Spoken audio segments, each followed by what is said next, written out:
हाय नवनीत, स्वागत है आपका स्पोर्ट्स ट्रम्पेट में। क्या कहना चाहेंगे, देश के लिए इतनी बड़ी उपलब्धि है आपका मेडल। लॉन बॉल में हिस्ट्री क्रिएट की है, हमने सिल्वर मेडल जीता, उसके बारे में क्या कहना चाहेंगे? मुझे बहुत खुशी है कि ये मेडल मैं अपने कंट्री के लिए जीत पाया हूँ। इसमें हमारी federation, bowling federation of India का, हमारे कोचेस का, हमारे सारे मेंबर्स का, हमारी फैमिली का बहुत सपोर्ट और बहुत बहुत ही ज़्यादा एक बैकबोन थे हमारे लिए, और उन्होंने हमें मोटिवेट किया, हर तरह से सपोर्ट किया, और उसके बाद हम ये मेडल लेके आ पाए हैं। तो बहुत खुशी है और ऐसे ही आगे अच्छा करने की उम्मीद है और मेहनत करेंगे। पहले जब सी ऑफ सेरेमनी थी तो आपको बहुत कम मीडिया हाउसेस आपसे बात करने आ रहे थे, आपसे बाइट लेने के लिए आ रहे थे कि आपको कैसा लग रहा है, कैसा नहीं लग रहा। तो आपको तब क्या फ़ील हो रहा था, और उसके बाद जब आपने मेडल जीत लिया उसमें क्या चेंजेस आए? चेंजेस डेफिनेटली देखो, अचीवमेंट अगर आप करते हो तो ही आपको वैल्यू मिलती है, उसके में कोई डाउट नहीं है। तो वो चीज़ भी एक लर्निंग प्रोसेस था कि उस टाइम पे जो भी हो रहा था वो भी हमें, मतलब मैं पर्सनली उस चीज़ से कोई ऐसे बुरा नहीं लगा, बट वो चीज़ जेन्युइन और नेचुरल थी। अगर आप मेडल लेके आओगे तो सब पहचानेंगे ही आपको। तो वही हुआ, हमने मेहनत करी, हमें मेडल मिला, तो फिर सब लोगों ने हमसे पूछा, हमारे लिए प्राउड किया, सब लोगों ने बोला कि we are very proud of you. तो वही एक बहुत खुशी थी। सब पूछ रहे थे कैसे क्या, जर्नी के बारे में पूछ रहे थे, तो बहुत अच्छा लगा, काफ़ी अच्छा था मोमेंट था। अभी तक की जर्नी बताएंगे हमें भी आप, कि किस तरह की रही है? एक रोलर कोस्टर राइड रही है लॉन बॉल के लिए, पहली बार हिस्ट्री क्रिएट हुई है, उसके बारे में कुछ बताइए। जर्नी बहुत अमेजिंग थी। हमने बीच में काफ़ी चीज़ें अप्स एंड डाउन्स देखे, लेकिन उस अप्स एंड डाउन्स की वजह से जो हमारी टीम, हमारी फेडरेशन एक साथ एज अ फैमिली निकल के आई, वो बहुत अच्छा था। उसका रिज़ल्ट, जब हमारे फेडरेशन के लोग वहाँ बैठ के मैच देख रहे थे, हमारे सारे मेंबर्स चिल्ला चिल्ला के हमें सपोर्ट कर रहे थे और हमारे लिए विशेस कर रहे थे, प्रेयर्स कर रहे थे, वो चीज़ इतनी ज़्यादा अच्छी थी कि हमें लगा ही नहीं कि हम एक फॉर्मल कोई टीम, एक फॉर्मल कोई फेडरेशन का पार्ट है। हमें ऐसा लग रहा था कि सब हमारे घर के फैमिली मेम्बर्स हैं, और हमने एक साथ उस चीज़ को ओवरकम करा, हर चीज़ को फाइट किया। तो हमें वो जो जितनी भी प्रॉब्लम्स थी या जितना भी कुछ ऐसे अप्स एंड डाउन्स थे, उसका कुछ पता ही नहीं चला, और बस हम करते चले गए, और पीछे मुड़ने का, देखने का कोई समय ही नहीं मिला। आपकी एक बहुत ही स्टोरी बहुत सामने आ रही है, कि इमोशनल स्टोरी, कि आपकी वो पायलट वाली स्टोरी, उसके बारे में कुछ बताना चाहेंगे? वो वो भी अच्छा एक पार्ट था। मैंने कोर्स किया हुआ था लाइसेंस अपना कमर्शियल फ्लाइंग के लिए, तो वो भी मैं अपने स्पोर्ट्स के साथ साथ कंटिन्यू करता हूँ। तो बस कोविड के बाद से एविएशन सेक्टर में थोड़ा सा डाउनफॉल था, जॉब्स नहीं थी, तो उस वजह से मैं भी अपने स्पोर्ट्स पे और अपनी पढ़ाई पे ध्यान दे रहा था। तो जैसी अभी वैकेंसीज आनी शुरू हुई, सेक्टर अभी थोड़ा खुला है कोविड के बाद, तो एयर इंडिया की जॉब आई थी, मैंने उसमें अप्लाई किया था। तो वो जॉब का जो रिटन एग्ज़ाम होता है वो 7 अगस्त को था, तो वो कोइंसाइड कर गया मेरे टूर्नामेंट से। 6 को मेरा फाइनल था। मुझे नहीं, मतलब हम लोगों ने ऐसे प्रिपेयर नहीं किया था कि फाइनल्स तक पहुंच जाएंगे और क्या होगा, बट हमने मेहनत करी, तो हमें लगा कि नहीं, फाइनल्स पहुंच जाएंगे। तो मैंने डिसाइड किया कि मैं एग्ज़ाम्स अपना मिस ही करूँ। तो मैंने रिक्वेस्ट के लिए एक मेल डाली थी एयर इंडिया को कि अगर मेरा एग्ज़ाम पोस्टपोन हो जाए, तो जो कि मुझे पता था कि नहीं हो सकता, क्योंकि वो एक पब्लिक एग्ज़ाम होता है, तो उसमें आप एक इंसान के लिए तो नहीं कर सकते। बट वही मैंने मेल भेजी, तो उसमें मुझे रिप्लाई आया कि पॉसिबल नहीं है, नेक्स्ट टाइम जब भी वैकेंसी आएगी आप तब अप्लाई कर लीजिए। तो बस वही था। फिर अगले दिन हमने मेडल कंफर्म किया, तो मुझे एयर इंडिया से मेल आया कि हम आपको कंसिडर करते हैं कि आप एग्ज़ाम दोबारा दे सकते हैं बाद में। तो वही एक स्टोरी थी जो कि मैंने नॉर्मल एक बात करने में बताई थी, बट वो न्यूज़ में आ गई सब जगह। अच्छा, अपना जो लॉन बॉल जो आप खेलते हैं, उसके बारे में किसी को जानकारी भी नहीं थी कि क्या गेम होता है क्या।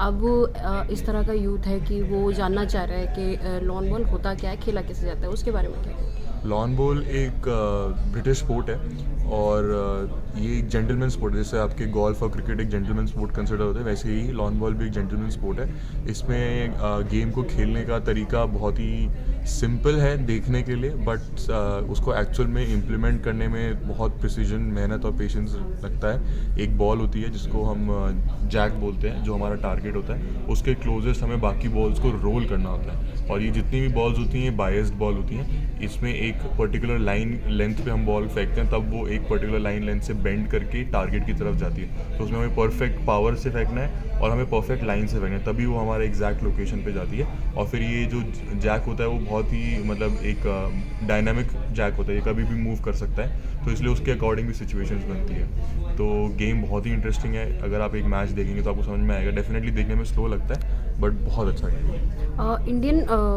जो वुमेंस टीम थी, उन्होंने देश को मेडल दिलाया, I guess gold gold. Medal जीता हाँ हमने जी। पहली बार।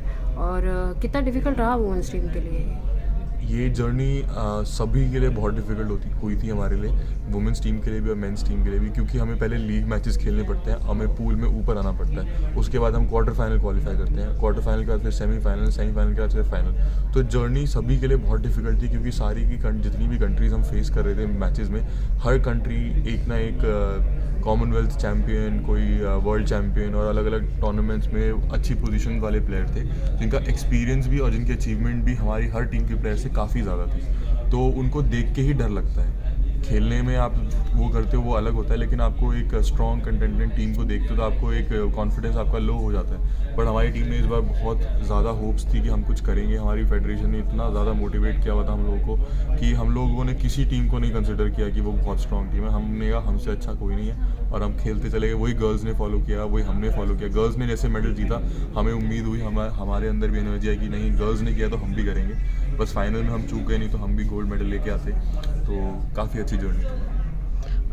जो वहाँ पे देखा जाता है कि लंदन है तो इंडियन क्राउड बहुत होता है, हाँ जी, हाँ जी। तो इंडियन क्राउड ने वहाँ पे आपको कितना सपोर्ट किया? इंडियन क्राउड ने हमें बहुत सपोर्ट किया। लोकल न्यूज़ चैनल्स और रेडियो चैनल्स ने आके हम लोग के इंटरव्यूज़ लिए, उन्होंने आके हमें सपोर्ट किया।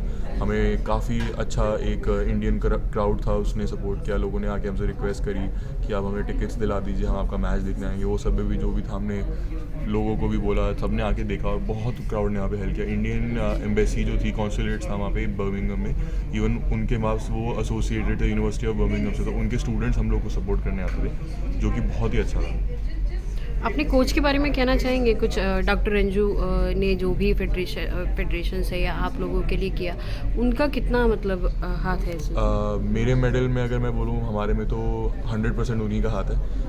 हमारी मेहनत तो देखो हर कोई करता है, लेकिन उस मेहनत को सही डायरेक्शन में गाइड करने का काम एक मेंटोर का, एक हमारे जो अंजू मैम थी वो हमारे कोच का मैनेजर बन के गए थे, तो उनका बहुत बड़ा रोल है। तो उन्होंने हमें बहुत सपोर्ट किया, सारा गाइडेंस उन्हीं का था। और पूरे मैच में हमसे ज़्यादा वो एनर्जेटिकली बैठे रहते थे और पूरा ग्राउंड के बाहर से जितना भी हमने उनको पॉसिबिलिटी थी सब बताते थे। वो ये करना है, वो करना है, और हमें मोटिवेट करो, करना है, डरो मत, ये चीज़।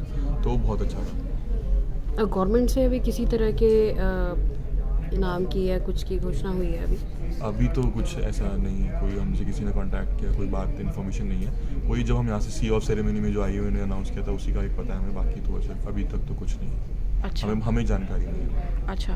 और जब आपका वेलकम हुआ, हमने देखा अंदर इस तरह का वेलकम पहले क्रिकेटर्स को मिला करता था जब वो कोई ट्रॉफ़ी जीत के आते थे या कुछ जीत के आते थे, बट पहली बार इस तरह का वेलकम आप लोगों को मिला। मेनली मोस्टली सभी को मिला, बट जब लॉन बॉल की टीम थी तो 200 लोग एयरपोर्ट पे मौजूद थे आपका वेलकम करने के लिए, तो उसके बारे में क्या कहना चाहेंगे? वो बहुत ही एक अमेजिंग फीलिंग थी। हमारा जो वेलकम हमारे इमिग्रेशन में एंटर करने से ही स्टार्ट हो गया था। पहले हमें एयरपोर्ट अथॉरिटी ऑफ इंडिया वालों ने वहाँ पे वेलकम किया, फिर साई के लोग अंदर थे, उन्होंने हमें वेलकम किया।